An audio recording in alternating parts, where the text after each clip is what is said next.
speaking of the tournament, expansion is something that won't go away. And in July, I think it was July when they kind of, I don't want to say struck it down, but I remember they met and talked about it and said it was not imminent. We're not expanding, but also I feel like there's so much smoke. I feel like if you have to get in front of microphones and talk to reporters so much to say we're not expanding, that it's probably happening at some point. Our thoughts on that?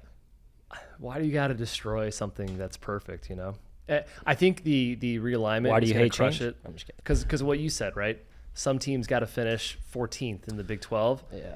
Well, now we need to send team 9, 10, 11, 12, 13 to the tournament because we're that good. I think that's going to cause it to expand and sucks because it's perfect right now. 64 is perfect, but 68 is just fine. I've accepted it's happening. I want to change the narrative to it's happening. Let's get out in front of the next narrative, which is what should it look like? Yeah. What's the pressure? I don't want to say, where's the pressure coming from?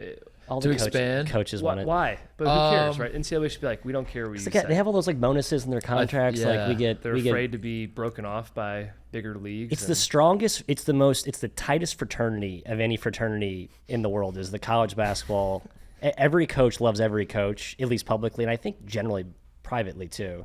And so they just have like this strong like union bond where they're just gonna.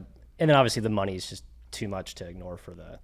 I don't know. Well, I think it's a job that is very rare, and there are a handful of in sports. There's a lot of jobs that are rare, but I think for those guys, they're just like there are very few of us. The only people that really understand the pressures that come with this job are us. Are my fellow coaches. So I think that's part of it. But yeah, I remember like talking to Coach Mott about it sometimes, like where he's just like, I don't think people understand how hard it is to make the NCAA tournament. And they're like, it's something that's just taken for granted that you should make the tournament every year. It is very, very, very hard. But fans don't want to hear that. And fans like expect like we should be in the tournament every single year. So I think that's probably where it's coming from. And also there is a little bit of merit to like Division I has added a billion teams. It's true. Since we came, so like there's 300 however many teams, 62 this year, yeah. I think they've added 100 teams last decade. I think that's about right. So when you think about it that way, you're like, I guess that sort of checks out. 20%, right? So it's already a very high level. Yeah, it is the top 20. 2 decades. And really, it's actually like less because the 14 through 16 seeds are basically the so.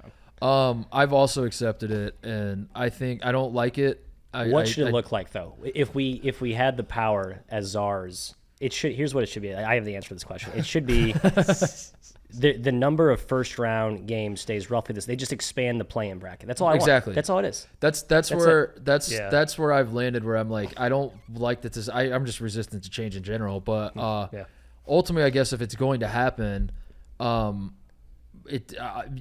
could just not watch until the Thursday. Right. Make Jim Boeheim, make Andy Enfield, who are like the bubble, Bobby Hurley. Make those guys win like 2 or 3 games before they ruin our tournament. Don't let them ruin the tournament from the first day. Right. That's what we need. That's one more barrier. I was talking to Brandon Walker about it, and he was like, the tournament is perfect with 64. 64 is perfect. And I said, Brandon, there's 68 right now. I was like, there's not. I was like, we're up with that.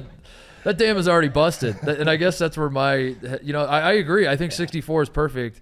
We've already added the 68. So to me, I think the only way I would like really lose my shit about it is if the expansion causes a shift of the schedule. If I can't wake up on Thursday morning and know that like I'm at what is it here? I guess 11 a.m. Central. Is that when the first game tips off? So March Madness on Pacific time, not to go on a tangent here. Awesome. Yeah, I did it last year for the first time. It's like it's 9 a.m. We're starting. Yeah, it's and like we go to Vegas every year. You're there every year. Oh yeah, we're there every year. Sorry, Vegas. What's up? Vegas, yeah. Yeah, we have like a Bloody Mary at 8:45. It's like we got games. We're ready to go. Full day of. And then the games end at like a reasonable hour instead of like. All right. Yeah, exactly. Sleep that night. Yeah. In Vegas. So if they do expansion and it's just you keep 2 nights of play-ins, which I think you could do. I think you could do like. Yeah. You're basically going from 4 playing games to 16. What would end up happening is the Tuesday would just be so you have 2 days of 8 games, which sounds like a lot, but if you start them at like any other NCAA tournament day is, where it's just you have like a noon. So you have a full slate Tuesday. So Monday. Okay, let's talk this out. I think you keep Dayton as one site. I think you need a West Coast, not fully West Coast, but a more Western site for the playing games. I do love Dayton. It needs to be a kind of a cool, I don't know, nostalgic venue of sorts. Dayton really has like a good. But there needs, because like one of the legitimate gripes I think of like teams that have to do the play-in is Vegas. You play in the play-in game in Dayton, and then you got to like fly to fucking San Diego and play turnaround. It's a like quick turnaround. Yeah, exactly. So I think there needs to be like a Western. Is it Vegas? It's got to be Vegas. Just Vegas. Yeah. Maui. Or Maui. That doesn't, but I like solve this, the travel problem. I like this though, but you're really punished. Like it's sort of like, all right, coaches, you wanted the expansion. Okay, cool. You didn't make the top 64. You're in kind of the outer fringe. You're still bitching about it, right? It's Yeah. I should have been top 64. Okay, so go to Maui or go to Vegas and play, and then we'll have you play 24 hours later. Like you really stack the deck against those outer teams. Are the power teams coaches going to be angry though? 'Cause I think you have to include the regular season champions for every single league if you're going to expand the tournament. So I think so. The MAC team should get which their I'm regular okay season with. Champ Though. and their conference. I like champ. that. I love that. But I don't know if the powers that be will accept Allow that. that. Then They want to expand it for them. Yeah, because then I love that too on the surface, but then I think about it more and I'm like, all right, so then the conference tournaments, what do we do about that? What does that mean? I've always been out on conference tournaments. Yeah, what does that mean for the conference tournaments? Still auto bid for conference tournament winner, and then I guess auto bid for regular season. 2 auto bids. Does college basketball need like a mid-season something like Adam Silver's trying to get But going? no one cares about it, right? Like, does anyone care? No about one the cares NBA? about the NBA. middle, the mid-season stuff. Well, Yeah. because there's no good games. There needs to be something. It's hard like to in the organically make people care. The non-conference is like we have there's a lot of cool. A small handful of cool marquee matchups, but like it's so few and far between, and like 85% of these MTEs are just like Toledo against UMKC or something. Yeah.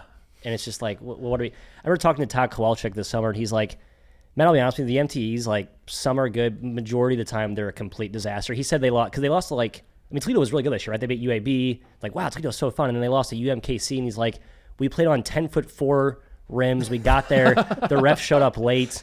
We, like, switched sides. The locker rooms was like, he's like, I'm not making excuses, but it was the most bizarre thrown together setup ever. And he's like, I can tell you that is why you see some of the weirdest scores during like feast week. It's like, what? Who lost to who? Yeah.